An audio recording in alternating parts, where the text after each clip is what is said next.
말씀 3절 서두에 보면은 형제들아 우리가 너희를 위하여 항상 하나님께 감사할지니 항상 감사하라.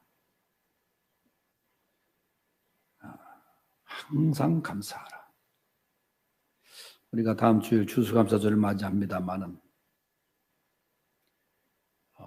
이렇게 말씀 속에 보면은 항상 감사하라. 또 이 사도 바울이 쓴 똑같이 데살로니가 전서 5장 18절에는 항상이란 말을 범사에 감사하라 그런 말로 표현했어요. 항상 범사, 모든 일에 감사하라. 우리가 감사절에 매듭을 짓고 감사를 드리는 것, 그것도 절기의 귀한 모습입니다. 그런데 성경은 오늘 항상 감사하라, 범사에 감사하라. 이 말씀을 우리가 읽으면서 들으면서 참 귀한 말씀이다 하지만은 이 정작 우리가 실천한다는 것이 그렇게 쉽지만은 않은 말씀입니다. 항상과 범사라는 그 범위는 모든 것, 정말 내가 기쁠 때도 또 어려운 일이 있을 때도 그 상황이 다 포함되어 있는 거거든요.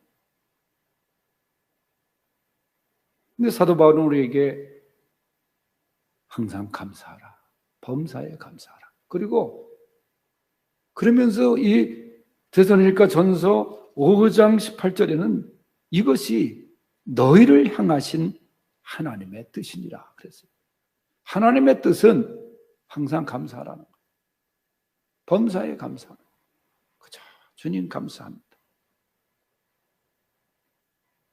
오늘 본문에 보면은 이 항상 감사하는데 무엇을 감사해야 되는가? 오늘 몇 가지를 말씀하고 있어요. 첫째가 뭐냐면 믿음을 감사하라. 믿음을 주신 것 감사하라. 우리 3절을 다 같이 한번 읽어보겠어요. 시작. 형제들아 우리가 너희를 위하여 항상 하나님께 감사할지니 이것이 당연함은 너희의 믿음이 더욱 자라고 너희가 다 각기 서로 사랑함이 풍성함이니. 아멘. 데살로니가 교회를 향해서 바울은 말합니다. 우리가, 이 우리라는 것은 바울과 1절에 나오는 것은 실로아나 디모데 말하는 거예요. 바울의 동역자들입니다. 항상 너희를 위하여 감사하는 것이 당연한데 그것이 뭐냐? 너희의 믿음이 더욱 자라고 그랬어요. 우리 안에 믿음을 심어주신 분은 하나님이십니다. 우리 안에 믿음을 선물로 주신 분은 하나님이세요. 성령께서 믿게 하셨어요. 그런데 그 믿음을 우리가 경험하고서 오늘 말씀해 보면 그 믿음은 더욱 자라야 된다. 그렇게 말씀합니다. 성장하는 믿음. 어린아이 같은 믿음에서 출발했다고 해서 점점 믿음이 성장해서 성경에 보면은 그리스도의 장성한 분량에 이르기까지 그렇게 말씀하고 있어요. 로마서 4장 19절에서 20절에 보면은 아브라함의 이야기가 나와요. 나이 100세가 되어 자기 몸에 죽은 것 같음과 사라의 태에 죽은 것 같음을 알고도, 즉 아이를 못 낳을 상태에 있음을 알고도 믿음이 약하여지지 않고 오히려 믿음이 견고해져서 하나님께 영광을 돌렸다. 아브라함의 믿음을 그렇게 얘기해요.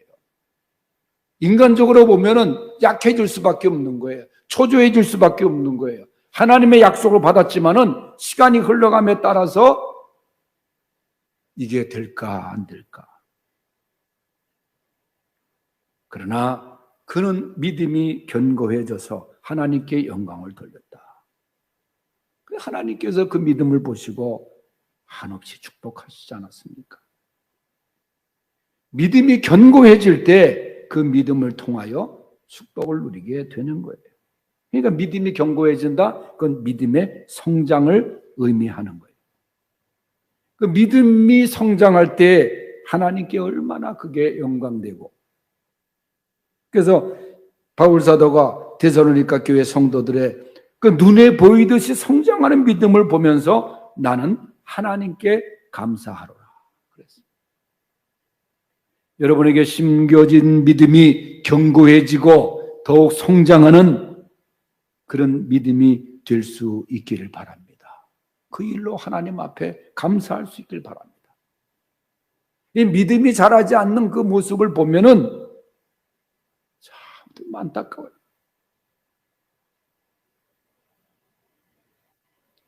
그래서 우리의 믿음 주신 하나님, 그 믿음을 키워주시는 하나님, 그 믿음을 하나님께 감사할 수 있기를 바랍니다.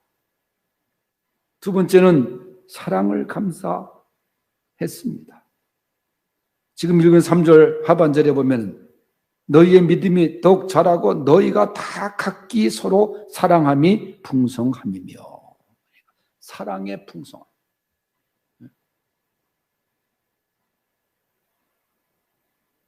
오늘 말씀 속에 보면은 데살로니가 교회가 사랑이 넘쳤어요. 우리 교회도 사랑이 넘치는 교회, 사랑이 넘치는 성도 될 수 있기를 바랍니다. 다시 아브라함 얘기를 하면은 그의 아내 사라가 죽었을 때 그는 그 사라의 시신 앞에서 심히 슬퍼하며 애통했어요. 아브라함이 그렇게 심히 애통했던 것, 믿음이 없어서가 아닙니다. 뭐 내세의 영생을 믿지 못해서가 아니에요. 그건 사랑의 대상이었던 사라, 거기 이런 데서 오는 슬픔이요 애통이었습니다. 그러니까 사랑의 대상이 있다는 것이 얼마나 감사한 일인지 몰라요. 우리가 사랑을 베풀 대상이 있다는 것, 이게 얼마나 감사한 일이고 행복한 일이에요. 데살로니가 교회 성도들은 믿음 때문에 당했던 환난 중에서도 서로 그 베푸는 사랑이 풍성했던 교회예요. 바로 그런 교회가 평화가 넘치고 또 하늘나라의 삶을 앞당겨서 살아가는 천국의 모형이기도 합니다. 우리 교회가 개척 초기부터 사랑과 나눔을 강조하고 찬양하고 실천하려고 노력을 했습니다. 이 사랑이 풍성한 교회, 그 사랑을 나눌 수 있는 교회,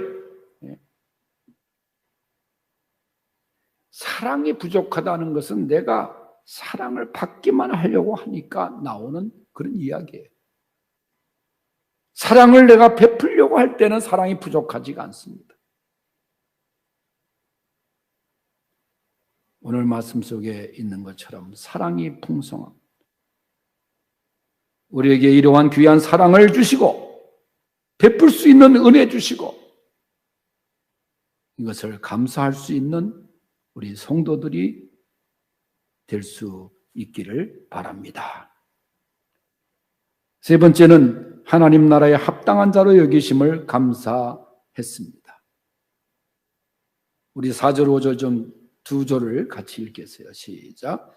그러므로 너희가 견디고 있는 모든 박해와 환난 중에서 너희 인내와 믿음으로 말미암아 하나님의 여러 교회에서 우리가 친히 자랑하노라. 이는 하나님의 공의로운 심판의 패요 너희로 하여금 하나님의 나라에 합당한 자로 여김을 받게 하려 함이니 그 나라를 위하여 너희가 또한 고난을 받느니라. 아멘. 당시에 데살로니가 교회는 박해와 환난을 견디고 있었습니다. 얼마나 큰 박해가 있었는지 몰라요. 초대교회의 박해는 이루 말할 수가 없었습니다. 그런 가운데서 그들이 지니고 있는 인내와 믿음, 그것으로 견디고 있었던 거예요. 소망의 인내로 견딘 거예요.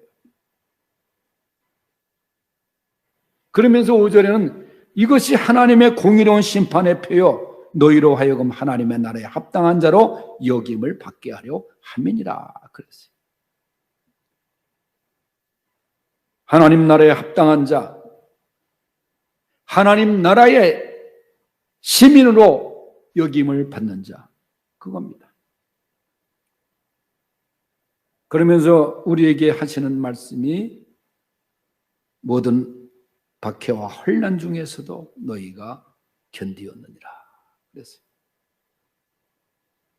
여러분, 고난이라고 하는 것은 어떻게 보면 필연적으로 우리에게 닥치는 그런 하나의 문제이기도 합니다. 그러나 그 고난은 우리에게 연단한 욥의 고백처럼 순금 같은 믿음으로 나가게 하는 것입니다. 그래서 욥의 고백처럼 그가 나를 단련하신 후에는 내가 정금같이 나오리라. 물론 때로 그 연단 자체가 괴롭고 고통스럽고 힘들지만은 그 열매는 얼마나 감사한 일입니까? 히브리서에 보면은 우리가 훈련받고 연단받고 해야 될 단 한 가지 이유가 뭐냐? 하나님의 자녀이기 때문에. 이런 연단을 받지 않는 자녀가 있다면 그는 사생아라, 그렇게 성경은 말해요. 그럼에도 누구나 훈련과 연단을 받는 일은 힘들어합니다. 고통스러워합니다. 그러나 우리들은 거기에 진정한 즐거움과 감사가 결실을 맺는 것입니다.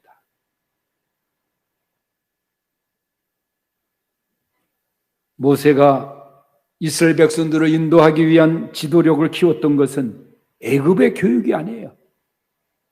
그가 광야에서 40년간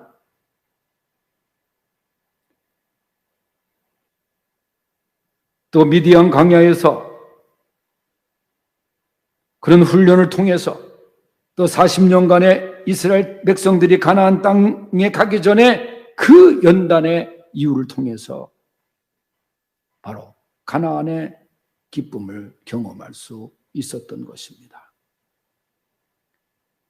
그러므로 우리를 하나님 나라에 합당한 자로 여기주시는 그 과정, 이것을 감사하고 감사할 수 있는 그런 성도들이 될 수 있기를 바랍니다.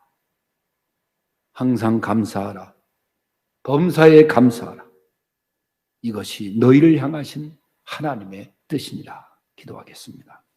하나님 아버지, 추수감사절을 앞두고 우리가 하나님 앞에 항상 감사해야 될 이유를 말씀을 통해서 들었습니다. 우리에게 믿음 주심을 감사하고 사랑 주심을 감사하고 하나님 나라에 합당한 자로 세워주심을 감사하는 우리 성도들 되게 하여 주시옵소서. 예수님의 이름으로 기도하옵나이다. 아멘.